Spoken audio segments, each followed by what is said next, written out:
Welcome back to Coffee Talk. What does it actually take to win in today's marketplace? Not theoretically. Right now, in the middle of all of this change and uncertainty and noise, what does it take? My guest today has been navigating that question for decades.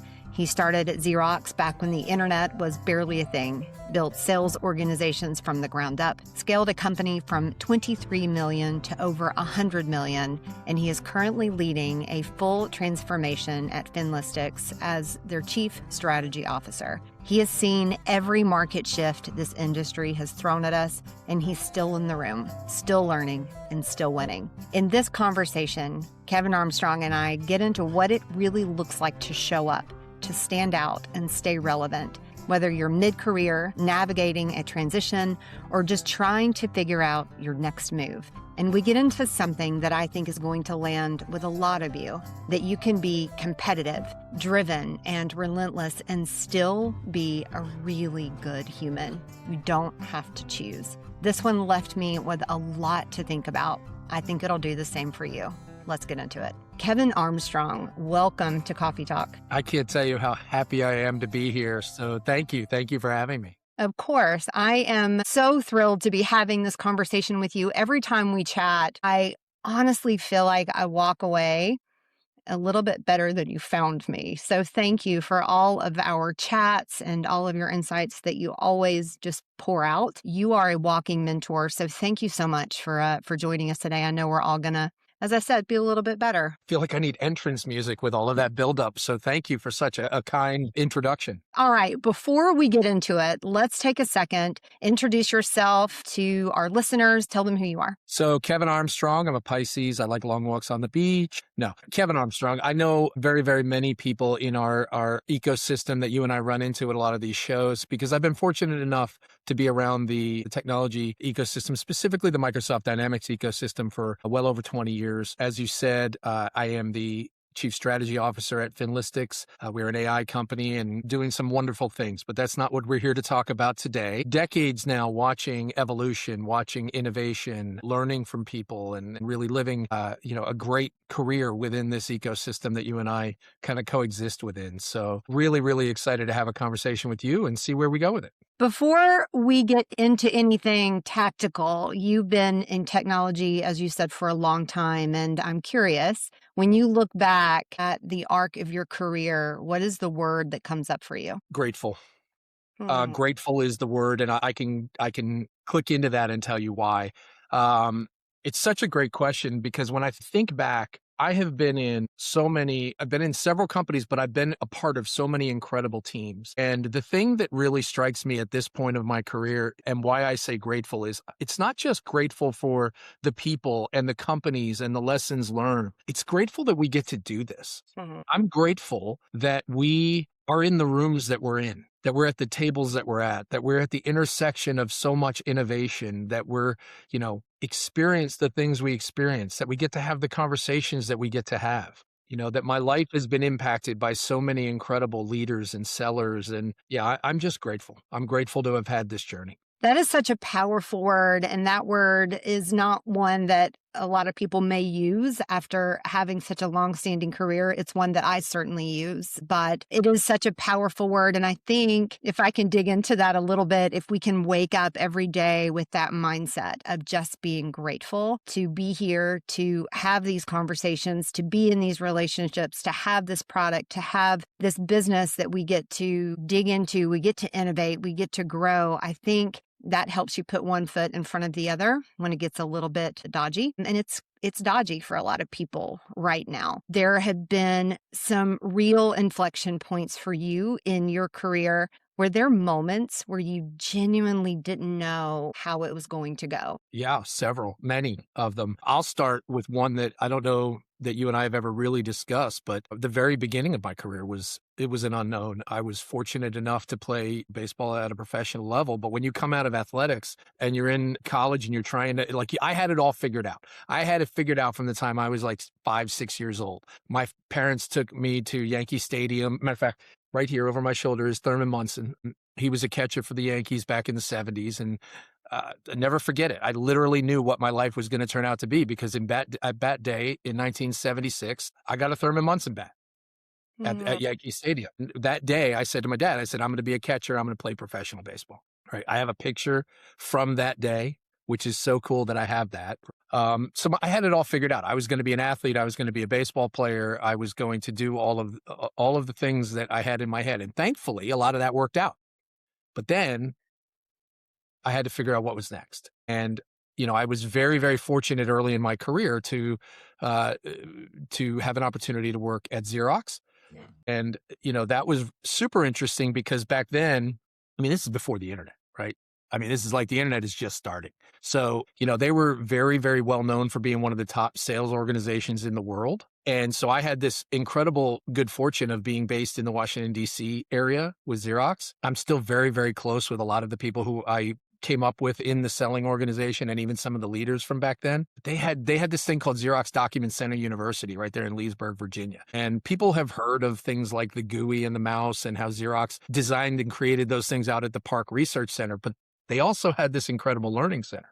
So right away, early in my career, I got to take Bosworth solution selling to Vito, the Challenger sale, you name it. I took we could take them for free. So I was a sponge. I wanted to learn all of it, right? Because I was an athlete trying to make it now in the business world, didn't know where I wanted to go with it, didn't know what I wanted to do with it, but I loved competition, right? So very early in my career, I had the incredible fortune of working with some unbelievable sellers and unbelievable leaders at Xerox. And to get back to your question, the first moment where I had oh, wow, this is going to be interesting was shortly thereafter, at the end of the 90s, coming into the 2000s, I was navigating what was then the dot-com era and trying to get a footing at some up-and-coming tech companies. And then 9/11 hits. Yeah. Wow. Yeah, that was a hit. I didn't know what was going to happen, right? So what had happened was I had been working with a project with National Geographic, the magazine, but we were working with the media entity, and we had to build a custom transactional engine for them, and we had to plug in a financial system to it. That system was Great Plains. Wow. So I said, well, if we're going to go into a global downturn, which we didn't know at the time what was going to happen, it was a holy cow moment. Like, what are we going to do? I figured, let me go into something that was going to be somewhat recession proof. So I went into ERP. Wow. It's so interesting to me, Kevin, being a host of Coffey Talk. I get to hear all of these backstories, right? I get to hear the moment that you my guests entered into ERP, entered into tech. And a lot of times it was, I kind of just stumbled into it. It found me. I didn't find it. I love all of these backstories and how you ended up where you are. You've been through so many different eras in this industry. Has there been one that changed you more than any of the others? I suppose there's a recency bias in the answer I'm going to give you, but it's this one. Yeah, right. It's this shift towards AI because the internet was a massive change. And I'll come back to that. But then you had Y2K, you had 9/11, you had the 2008 economic collapse that we had as a country. You had the boom of the cloud and SaaS overall. Like, there was a lot of shifts over time. For me, and maybe because I just don't remember how dramatic it was when the internet became very prevalent in how we were selling. But for me, the shift towards AI has been both an incredible catalyst for learning, but it's also causing quite a bit of evolution, both on the positive and on the negative, right? So for me right now, this one is the one that stands out as being the most impactful because it comes with a great amount of opportunity and a considerable amount of challenges. It does. And I'll ask you your why in just a little bit. So there's a clue of a question that's coming. You can start thinking of it. It has challenged me to get back to my why because it is such a dramatic, I'm going to use the word jolt, not in a negative connotation, but it has been such a quick change. 3 years ago, I wasn't where I am now with AI. And I laugh and say we are living the history lessons that will be taught 20, 25 years from now. We're in it. We're living it. So absolutely, I agree with you on that front. This era right now is changing me dramatically every day in good ways. It is pushing me. It's pushing all of us to learn more, to do more, more, to be more, but it also is quietly having me return back to my roots of myself. And how do I want to show up? How do I want to serve? How do I want to learn? So it's such an interesting season for me. I don't know if you're experiencing that as well. Yeah, very much so. If you would have told me, vulnerable comment, if you would have told me 10 years ago, 20 years ago that in my mid 50s that I'd be in boardrooms with some of the largest tech companies in the world talking about AI transformations, I might not have believed you. I might not have believed that perspective was what was going to be wanted at those tables. I watched my father, who is an incredible man and who I have I'm very fortunate. Both my parents are still with us and I have a great relationship with them. But I watched my father's career wane pretty hard in his 50s. And it wasn't because he wasn't trying. It wasn't because it had passed him by. It became hard. And with this massive quantum shift towards AI, you've known me for a minute. I don't lack confidence, but you wonder, am I going to be relevant? So I would tell you that what it has stoked within me is that constant desire to stay relevant, to remain in the room, and not because I have to, but because I love it. I love being there. Yeah, absolutely. And I agree with that completely. I love this season of my life. I love the community that we're around. And you mentioned the conversations that we get to have, go into certainly every conference, knowing that I'm going to learn something new, knowing that I'm going to be challenged by something new. And for me, I was having this conversation with someone the other day, and I was talking about how it can be a painful experience to learn something new in your body. From a biological standpoint, you are literally blazing new trails in your brain of information. And when I feel my brain light up with that discomfort, I'm like, here we go. Like, I know that change is happening. You talk a lot about transformation. When did you first realize that transformation was kind of your thing, or did it find you? Yeah, I think over time, we all have styles, and my style has been for a considerable amount of time, probably even too early in my career. I probably came off as too confident early in my career, but my style is, the good news with me is you always know what I'm thinking. The bad news is you'll always know what I'm thinking, right? I'm just very direct, very matter of fact. It's not that I don't have emotion. I do for sure care about people and their emotions, but I want to get to the outcome. I want to get to the result, and I don't waste a lot of time on the build up to it. So what has served me well in my career, both in tech as a leader and as a mentor, and specifically around transformation, is I don't get emotionally attached to much when it comes to except the outcome. So if that's growth, then we have to be focused on growth, and everything else has to fall in line with that. Right? You can't say I want growth, but then get yourself caught up in things that are dragging you down. You can't say that I want to cut SG&A or COGS or whatever it is, and then spend more money or not put a budget in place that supports it. So fall in love with the outcome and do everything you can to remove the hurdles to get there. And that's really why I think transformation has been something that I've navigated towards, because I like change. I feel comfortable when things are a little bit on fire or difficult. I do too. Yeah. So I mentioned a minute ago, I was going to ask you this question. So here it comes. I love to ask this question. I ask it a lot to a lot of people offline, and now I'm bringing it into Coffee Talk. What's the difference between what you do and why you're doing it? Because I really believe you can feel that difference from across the table. Where do you land on that? Yeah. So I think the important thing as you mature throughout your career is you try to bring those two closer together. For sure, at this point in my life, my why is to leave it better than I found it, right? My why is to make the company, the ecosystem, the lives of the people around us better than what they were when I came upon them. That's my why. That's what I try to do. I try to either mentor or lead or sell or whatever it is that gets to the outcome that makes it better. And if that's true, if that's my why is to make it better than I found it, right? That's what I'm trying to accomplish.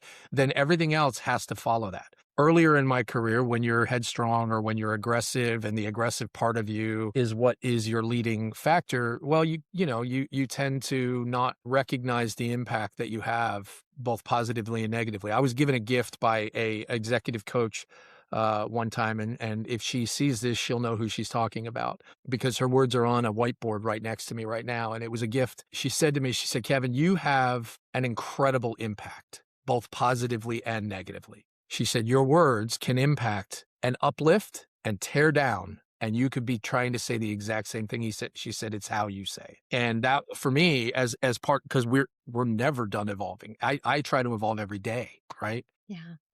So I recently finished a leadership course and I'm about to start another one. My biggest takeaway from that, I had to take the test and find out where I landed on the, on the scale. And the biggest takeaway I had from that was that the things that I learned early in my career, because I am very ambitious. I can be very assertive. I know what I want and I will blaze a trail to get there. Hi, my name is Kate Coffey Bacon. Good to meet you.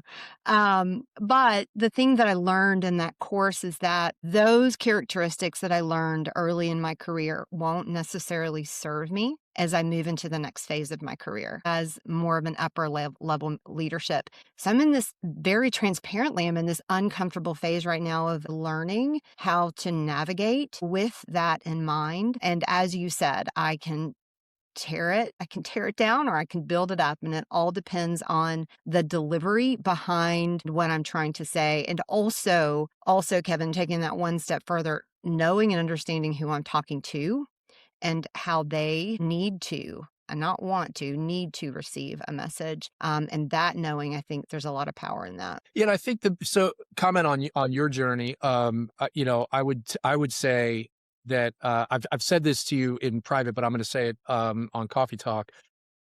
No, it's a good one. In the Microsoft ecosystem, there are quite a bit of people that have been around it for some time. What's really hard is breaking into it when you're coming in from a different channel, a different background, a different whatever. And, I know a few people who have been impressively noticeable. You are hard to ignore, or you're Good or bad. not It is what well. it is. I'm going to go towards the good because my experience with you has been when you go to these events or when you're when you're in a business discussion, you have that X factor, you have that intangible, which is you're infectious, right? You are easy to talk to. You're inquisitive. You're genuinely tuned in. Why are you hosting a podcast? Because you like having these conversations. I do. Yeah, I really do. I love the one-on-one conversations more than there's a reason why. You're right. I do these. I love the one-on-one conversations more than I love being up in front of a crowd of people talking because selfishly, I get something out of this, right? Well, and it's a gift though. And I would encourage you to keep doing it. It's noticeable. Again, I've said that to you privately. Is very difficult. I have watched a lot of people try to break into and have an lasting impact in the Microsoft Dynamics ecosystem, and they have hit a brick wall. It's usually not ability. It's usually not knowledge. It's usually being able to break into an ecosystem that is very established, and you've done that seamlessly. And I would tell you, it's largely because of your approach, your approachability, your curiosity, which will come up later when we talk about kind of some of the things that I like to see. So Yeah. I say keep doing it. Thank you, Kevin. That means a lot to me. It truly does. You said that you show up authentically everywhere you go, as do I.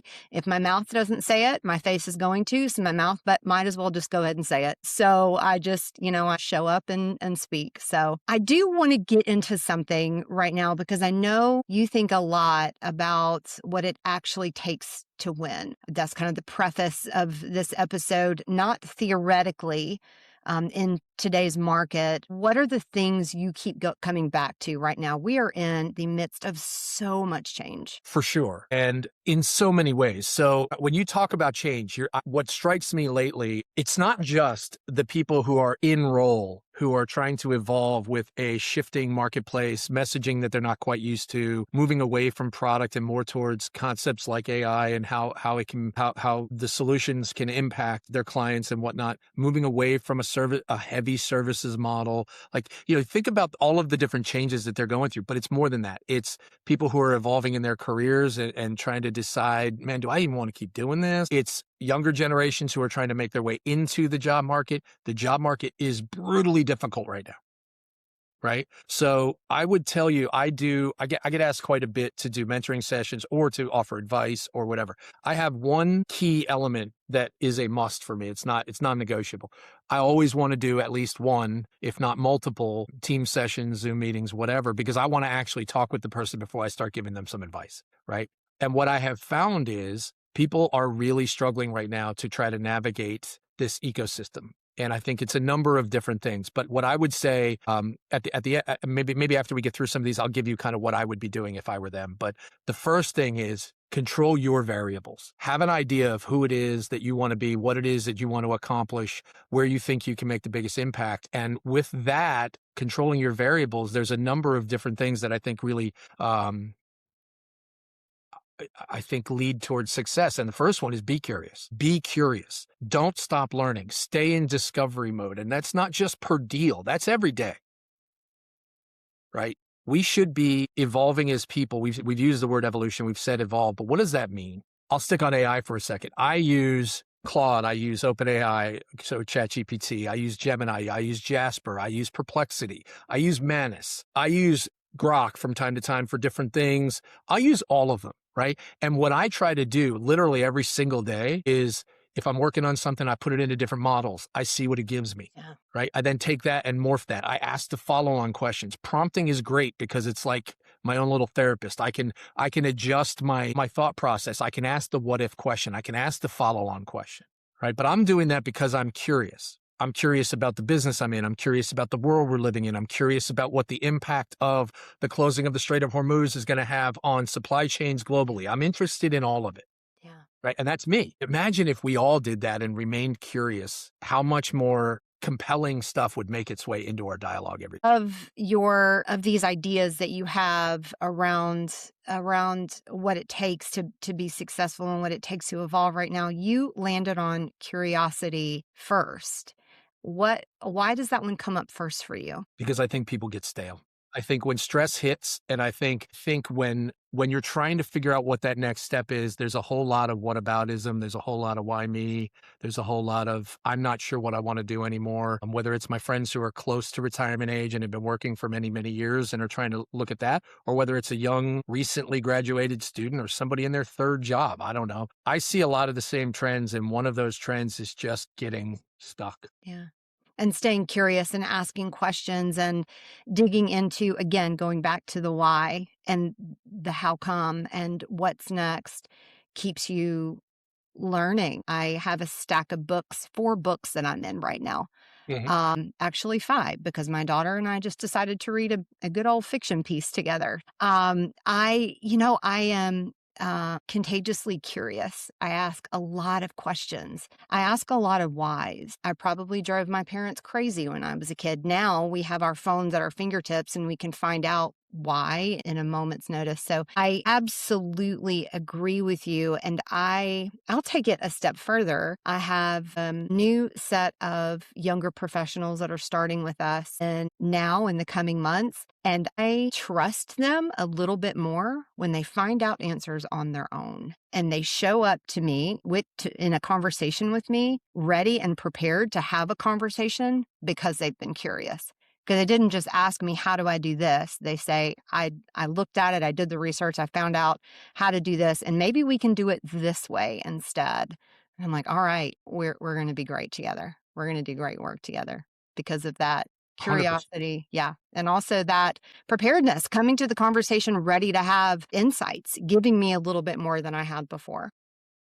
Well, and you just touched on a couple more of kind of my isms about should we be doing and where should we be going and what does it look like right now to build or rebuild or reestablish yourself in this world. And it's be prepared, right? It's work. Never let anything or anybody outwork you, right? So if you're curious and then you put the work in, and that's a great start. It's at least a great foundation, right? But you also said something that I think is extremely important for people to hear. You ask, what question do you ask a lot? Why? Why? How? What's next?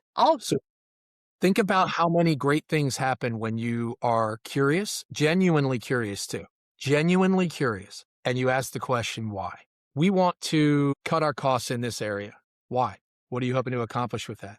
Where will you reinvest that money? Like I'm using a business example to make the point, right? But if you're in any sort of conversation, that double click, that why or what or how are you planning to do that? That curiosity, that asking, the best sellers, in my opinion, are the ones who remain relevant in a room because they stop talking and they let the other person talk.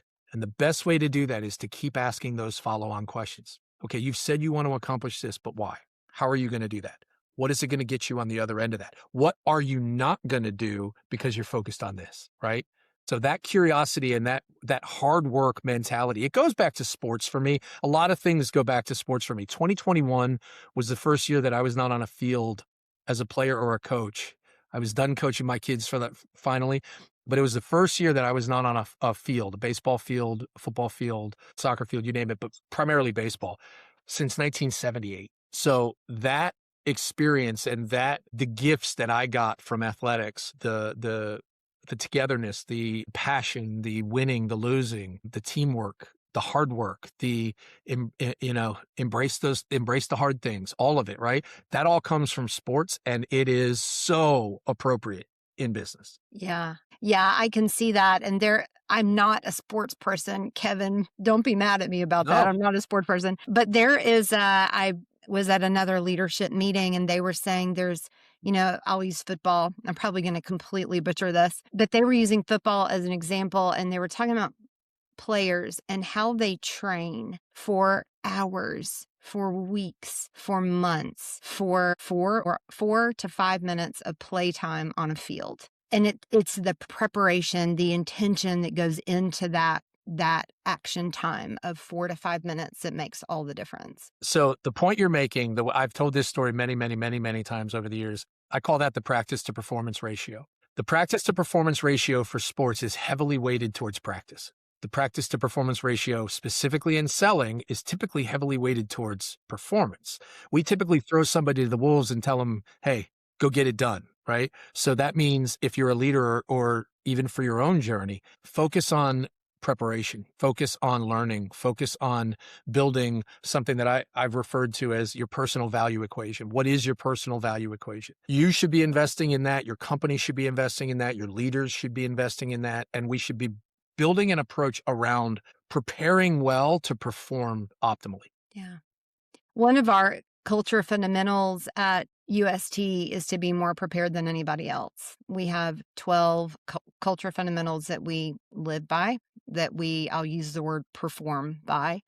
And it's high up there. And that means go into every meeting, go into every conference, go into every conversation, more prepared than anybody else. And it does open doors. I've shown up to meetings before with a full agenda, ready to go. And everyone else is, stammering and doesn't know what to do next. I was on a call with a marketing team, 6-people marketing team. And I showed up on that call with a complete go-to-market strategy ready to go and said, this call is a discussion of how to launch this. I would never tell that story, but I think it applies here. I'm a very small marketing team, but I show up to every single meeting more prepared than anybody else to get things done because we are moving at the speed of light right now. So go back to something we talked about early in this conversation about like pre-internet, right?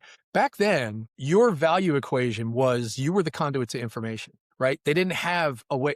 We've all heard the variables, whether it's 80%, 82%, 90%, whatever. That's how much information they bring to the table when a buyer is coming to you at this point, right? I've heard all the variables. Here's the reality. I don't care what the percentage is. You have to break through that and add value still. And the only way to do that, you were prepared enough in the example you just gave, regardless of the tools that you used to do it. And if you didn't use it, you'd be silly. Use the tools to accelerate yourself, right? But you did the work to prepare to have an option should the conversation go in a direction and you needed to fill that void, provide that guidance, be that leader, right? Sellers are the worst at this. And look, sellers, I'm looking at you. I'm one of you, so I can say it. Be better. Be more prepared. Don't lean on the 5 people that you want to put on a Teams call with your buyer to say something, wicked smart. Like, be the thought leader, right? Be prepared. Know what are the industry trends? What are the benchmarks? What does your client or the person you're talking to, you know what they know? They know about their own financial situation. They don't know about their competitors. They don't know about the industry.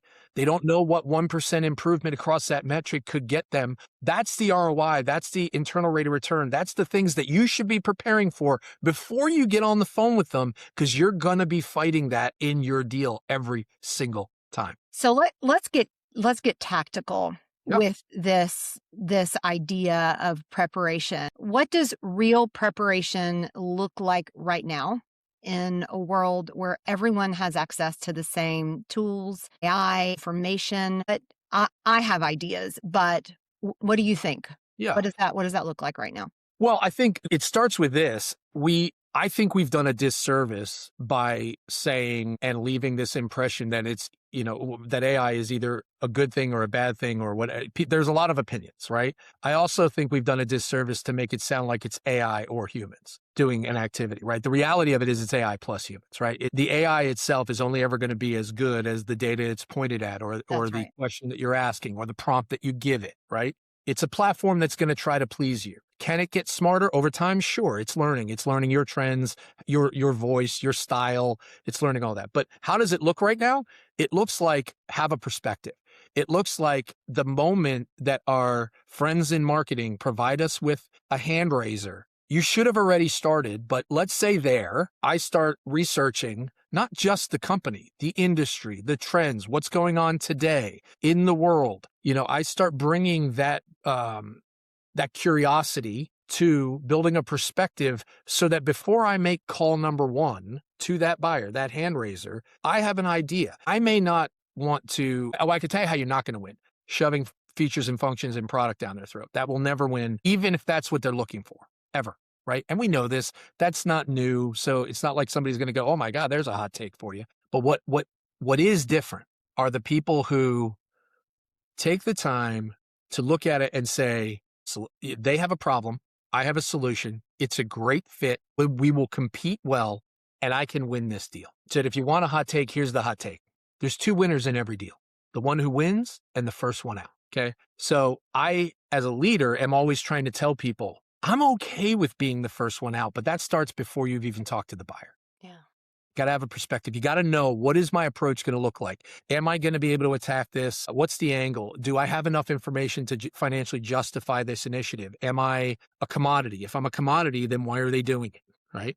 I'll tell you a little bit of history of where I come from, because I feel like it applies here, especially when it comes to preparation and perspective. I started my career at a digital marketing agency where I was writing go-to-market strategies for 35, 50 clients. I know how to write a digital marketing strategy.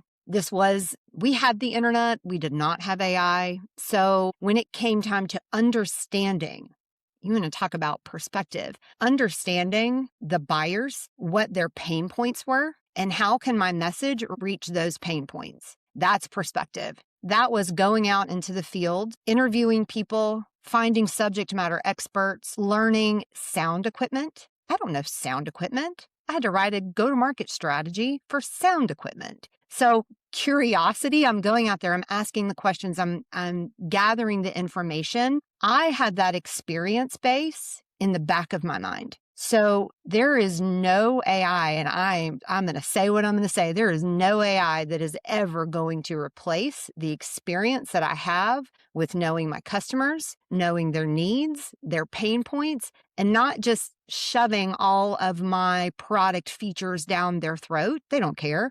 How am I going to help you? How am I going to solve those problems for you? And that's what I'm speaking to. Now, fast forward. I mean, I would spend weeks on those go-to-market strategies, right? Now, fast forward, I do have this incredible tool called AI, but there has to be Kate in there. There has to be my experience. There has to be understanding, a true understanding of a client's pain point and massaging that output. If I copy and paste it and put it in a glossy and send it off, it's dead in the water. It's robotic. It doesn't matter because it's not people-centered. That's what I'm saying. That's what we're missing in our AI touches is the people. People still need people. People need people to understand them. You can use AI as a tool, but it is just that. It's a tool. No, but all of this has to be said because and I'll further your point a little bit. What you were discussing is the intersect between a go-to-market strategy, your ICP, your solutions, your sales process, all of that, right? So do you know, sadly, how many sellers I can say ICP to and they don't either understand the concept, know what it stands for, which is silly, but true. Yeah. Right. And because that ideal client profile, customer profile, however you want to say it, that's your buyer. That's the person whose outcomes I have to understand the most. And guess what? If you're waiting for marketing to tell you to fill in the blank and tell you what those are, you've missed the boat and you've frankly, sold yourself short because you are not the value equation in that. Marketing is creating messaging, or your engineer, or your solution architect, or whoever, right? No, be that. Right? I'm targeting sellers with this comment is understand the whole continuum and what you have to bring to the table. AI accentuates that. If you don't know what it is, ask. If you can't drill in or drill down, do the work, man. At this point, with the tools that are available to us, if you're not putting in the effort to be the expert in your deal and to find, to build perspective before you even get into an opportunity, I hate to tell you, but you're the problem. In order to best have a perspective, tell them something they don't already know. Tell them something they don't already know. That's how you separate yourself and have a perspective. So, and what does that mean? That means I need to look at the industry. How many companies have gone to industry focus, right? There's a reason for that. And it's not because we're putting baby in a corner, right? We're literally trying to put you in a place where you can win. And the best way to win and build perspective is to gain some consistency around an industry. So tell them something they don't already know.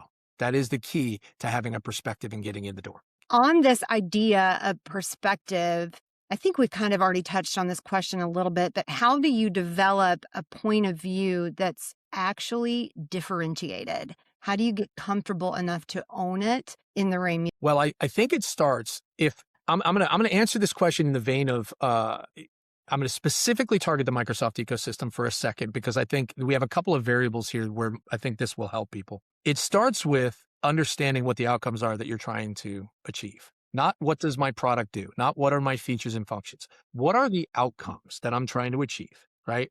And then it's wrapping my head around what those outcomes actually mean, right? So once I start with that and I focus on outcomes, then I have to back into why would a company tackle this? How would a company get there? What would they have to spend to get there? What would the benefit be to them doing it? What's the pain for them not doing it? That's how you build the perspective, is truly understand the equation, understand the continuum that the buyer is going through, right? Don't fall in love with your product. They don't care. You are a means to an end. I don't care how much you love your baby. Yeah, absolutely. The product is not what they're buying. They don't care. They care that you are solving for the problem that they have. They care that they can go to sleep at night because their transactions are handled properly and safely, that their payroll is handled on time and properly, right? Yeah. They care about all of that. Yeah. Zooming out and talking about value equation just a little bit more, how does someone actually figure out what their value equation is, especially if they're in a mid-career? Maybe they're feeling a little lost. Maybe they've, dare I say, just lost their jobs. How does someone go about figuring out what their value equation is? Yeah. So that's you've got a couple of scenarios in the way that you asked that. So yeah. I'm going to focus on the ones who are trying to figure it out, and then I'll come back to the people who might have lost their job. The first part of it is know thyself, know yourself, right? Be honest with yourself, do the assessments. And I don't mean physically go in and do a checklist. I'm saying do some work on who you are. If you're succeeding, drill down into what is making you successful. Is it your work ethic? Is it your knowledge? Is it your approach? Is it that you are the most likable person in the room? We had a guy, his name is Paul Alley. Paul Alley works at a company called AppSpace right now. I remember meeting Paul, and he was making a change in his career. And I remember sitting at lunch with him, and he was coming into a Microsoft business from Verizon national accounts. And I remember finishing the lunch, and he said to me, it's a little intimidating. How do I know I can come in here and be successful? He was very honest. He's like, I don't know the industry. I don't know the solutions. And I looked at him and I said, Paul, if you can be the guy that you were for this last hour at lunch, if you can be that likable, be that inquisitive, be that engaging, if you can be that, I can give you everything else. So Paul Alley built an entire career on being extremely likable, probably one of the most likable people I've ever worked with, right? Self-deprecating humor. But at the core of it with Paul Alley, it was not only that he was likable, he facilitated incredibly well. If the buyer needed something, by gosh, he was going to make sure they got it. If they were going through some pain, he lessened their pain and made their experience better, right? He was never the product expert. Mm-hmm. But he was one of my most successful reps. He came from 0 to club trip in year 1. Mm. Yeah. So it's know yourself. It's know what you bring to the table that separates you, because everybody's not going to be the same. I'm an A-type personality, so I love debate. I love engaging. I love really asking the hard questions that, I've asked questions in rooms, and reps have said to me, I can't get away with saying what you just said. You can't. You're right. Because you don't have the level of depth, knowledge, or the preparedness to be able to actually have the debate. So you stay away from it. That's fine. But then you better be bringing something, right? So I think it's know thyself. It's know who you are. There's, if anybody has ever read The Challenger Sale, none of these programs get it 100% right because in my opinion, they don't bring the individual and their gifts and their styles into account. All they do is put you into a bucket and say, this is how you should be. Forget that for a second. But what I think is valid is there are all sorts of types and all of them can be successful. You just got to know who you are. I'm thinking through different types. And yeah, I mean, as you're talking, I'm seeing faces, I'm remembering experiences. And the most successful people were people that knew who they were and leaned into it. I mean, honestly, leadership heroes that I know, and they all know who they are at their core. It's a cheat code. Know who you are. And I would also say, as it relates to that, be honest with yourself in both your successes and failures, right? The know thyself means that at some point you have to be able to sit down and take a good hard look and know when you're a part of the problem.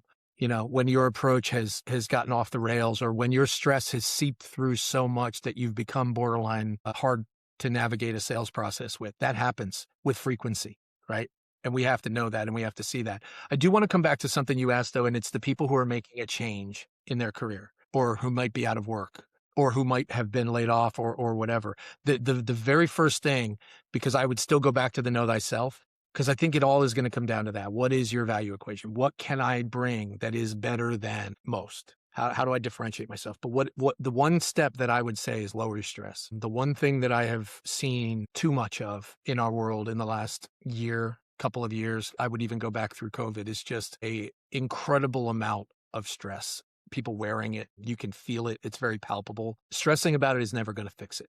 It's easier said than done. I'm not asking you to be immune to it. We shouldn't be, right? But in order to get to that, then you have to do the one thing that we're all terrible at: unplug, put it down, step away from it, right? You gotta get a breath. I'm gonna actually very specifically something that is very near and dear to me, and I don't mean that all parties don't face this, but males in particular are not good about talking about their stress. We teach them to be strong. We teach them to be, alpha males and whatever. Find somebody you can talk to about it, because I've had too many friends affected by that stress, whether it be health related or worse. It's a stressful world right now for geopolitical reasons, for healthcare reasons, for whatever, for the marketplace we're in. And you will not be your best authentic self if you continue to allow the stress to eat you up. So step back, take a breath, re-entrench and come back at the problem. Yeah. That's really great perspective, Kevin. That's really great advice. Moving your body, getting outside, taking a walk. It's such a simple thing, but it makes a difference. The body keeps score, right?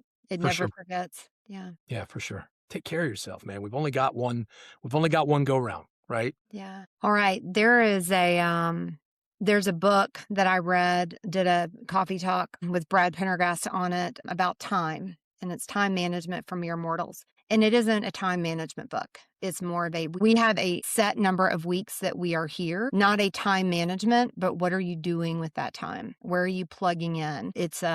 I'll link it in the show notes. That coffee talk with Brad, it's something that both of us feel very passionately about, knowing what refuels you, what recharges you, and helps you keep going. Because here's the thing about change, it's inevitable. I remember a video I saw a couple of years ago, and it was a bunch of film stars sitting around a table, and they were saying, this too shall pass. If things are going horribly wrong, this too shall pass. If things are going remarkably well, guess what?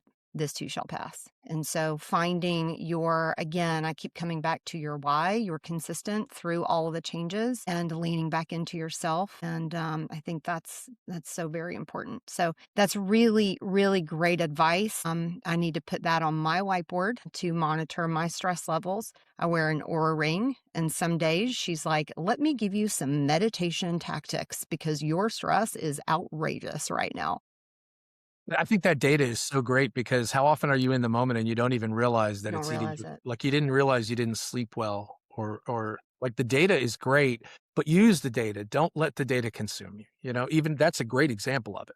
I love that. So a lot of these that you've given these ideas are culture fundamentals at UST. So I feel like I'm like finishing your sentences. I'm trying to not, Kevin, but I feel like, your value equation, one of our principles is add value everywhere you go. Everything you're doing, every conversation you're having, add value. You have another one about responsiveness. Let's talk about that. Yeah. I mean, think about it. There are a lot of isms, a lot of euphemisms about selling. The one thing it used to be the case that people would say the first person to talk to a buyer has the greatest likelihood of winning the deal. I would actually argue that is not true, because if you drop the ball and you don't follow through, you are done. Yeah. Right. So it is amazing how many deals are won simply by sending the email or giving them the quote or doing the thing. And I'm talking about first call resolution kind of stuff, right? Be responsive, be tuned into the things that you owe the process and never be in the way of it. Like a hot potato, get it off of your plate. And I don't mean callously. I don't mean quickly. I mean, time kills all deals, right? More deals are lost to no decision than they are lost to competition.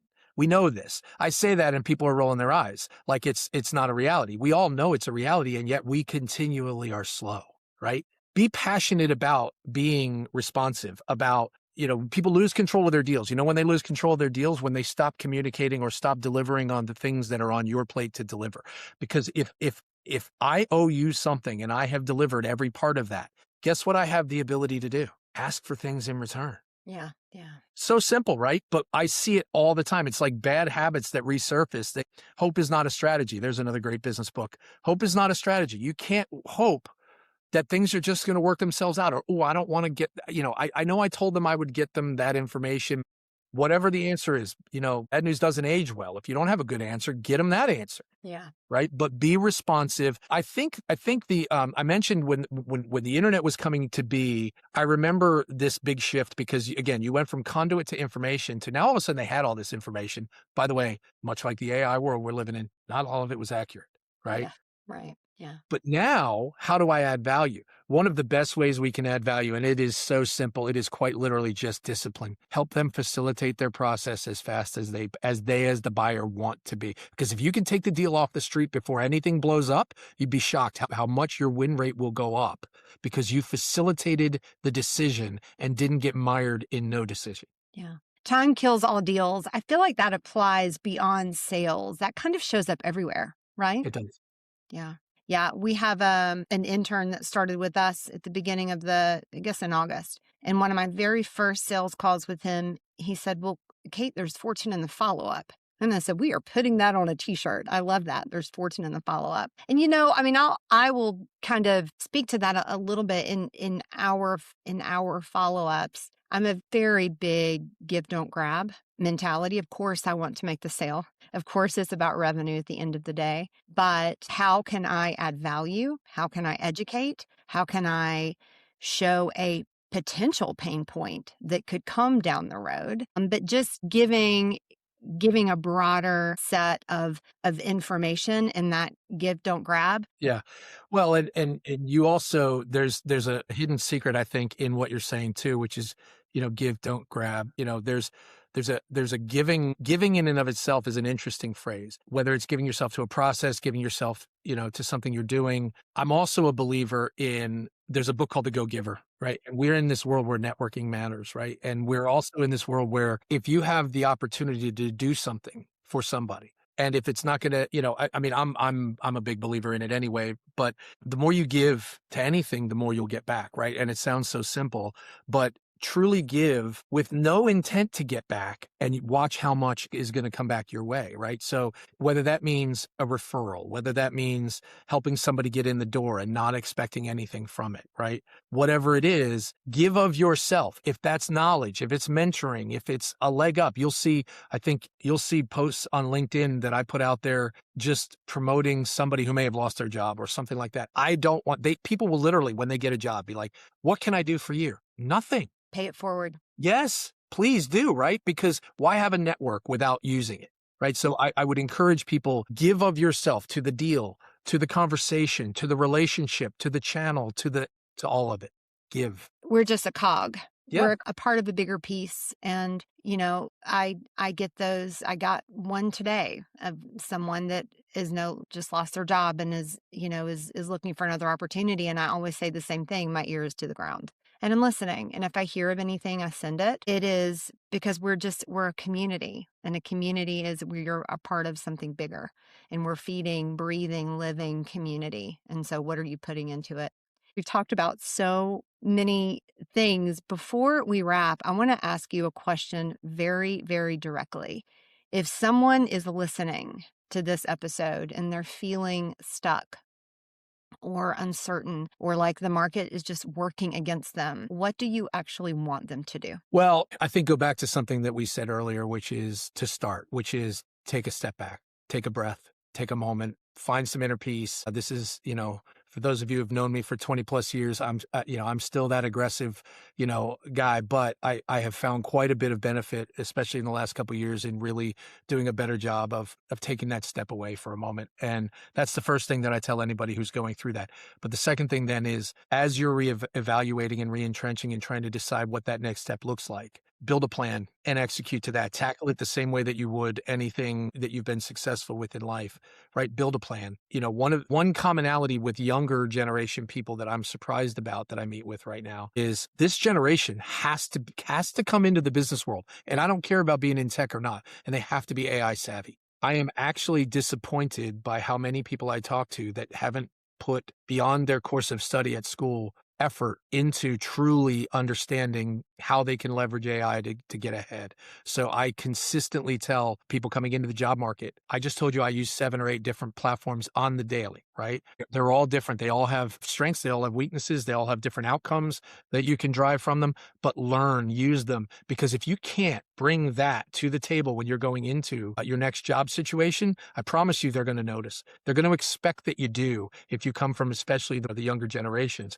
But even folks who are later in their career, learn a new trick, right? I mean, I've learned Canva and I've learned coding, vibe coding and whatnot via Claude and other things. And would I have done that 10 years ago? No, but the tools are available to do that now, right? Yeah. Right. So learn, have a plan, have know what it is that you're trying to accomplish and what you're trying to attack. But there is one key. Do not play the game the way it's drawn up out there. And what I mean by that is stop applying to web job postings. A high percentage of them they're there because they're trolling or trying to find something. Some of them might still be active. I promise you will not get a job going through the web form for that. If you have a network, use it. If you can use my network to get you in the door somewhere, use it. If you have a company that you want to target, go pull them up on LinkedIn, find out who the executives are and see if I'm attached to them. I will reach out, or somebody else will reach out. But I always say, don't turn the boat, don't rock the boat, turn the son of a gun over. Yeah. Turn it over, change the game. And the way to change the game is if your resume is going in the stack of thousands of others, you will not win that game. Improve your chances. Yeah. Kevin, I love this. Here are a couple of very big things I'm taking away. You've said so many nuggets. We talked about curiosity.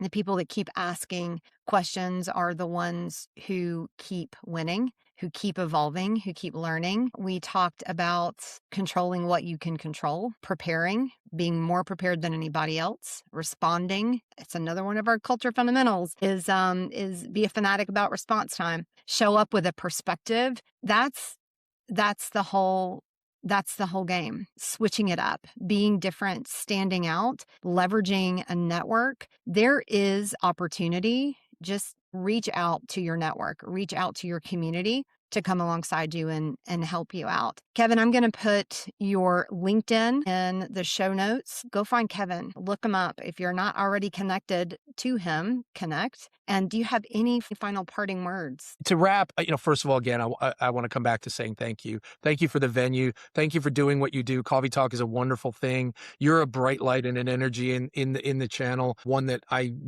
am 100% certain will continue to shine brightly in our worlds that we cross. In closing, one thing I would just want to say to the whole group is I mentioned up front that I'm grateful. The one thing that I didn't go into when I was saying that I do want to end with, though, is the biggest thing that I'm grateful for are the leaders that I've had the opportunity to learn from.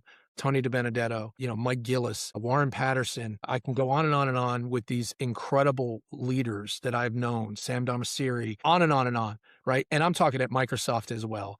But the proudest thing, people ask me all the time, what are you most proud of in your career? It's the people that I've been a part of their journey who I'm watching be successful now. It's the Ryan Grants, it's the Dom Cristellis, it's the Marty Priests, it's the Peter Harrises, it's the Denise Adams. I mean, I literally can go, Matt Forsyth, who's the CEO of a company right now. I mean, the sheer number of people who I have been able to watch achieve their goals in this tech ecosystem that we're in, that's the good stuff. That's the stuff I'm most proud about. So thank you for that. I'm grateful for being a part of your journey, and pay that forward and be a part of somebody else's journey. Absolutely. Kevin, thank you for pulling up a chair. Thank you for being on Coffee Talk. We'll see you next time. Thank you for joining us today on Coffee Talk. A special thanks to my guests for sharing their story, and to you, the listener, for being a part of this conversation. If you enjoyed today's episode, be sure to subscribe so you never miss a Monday morning chat. Until next time, I'm Kate Coffey Bacon, and this has been Coffee Talk.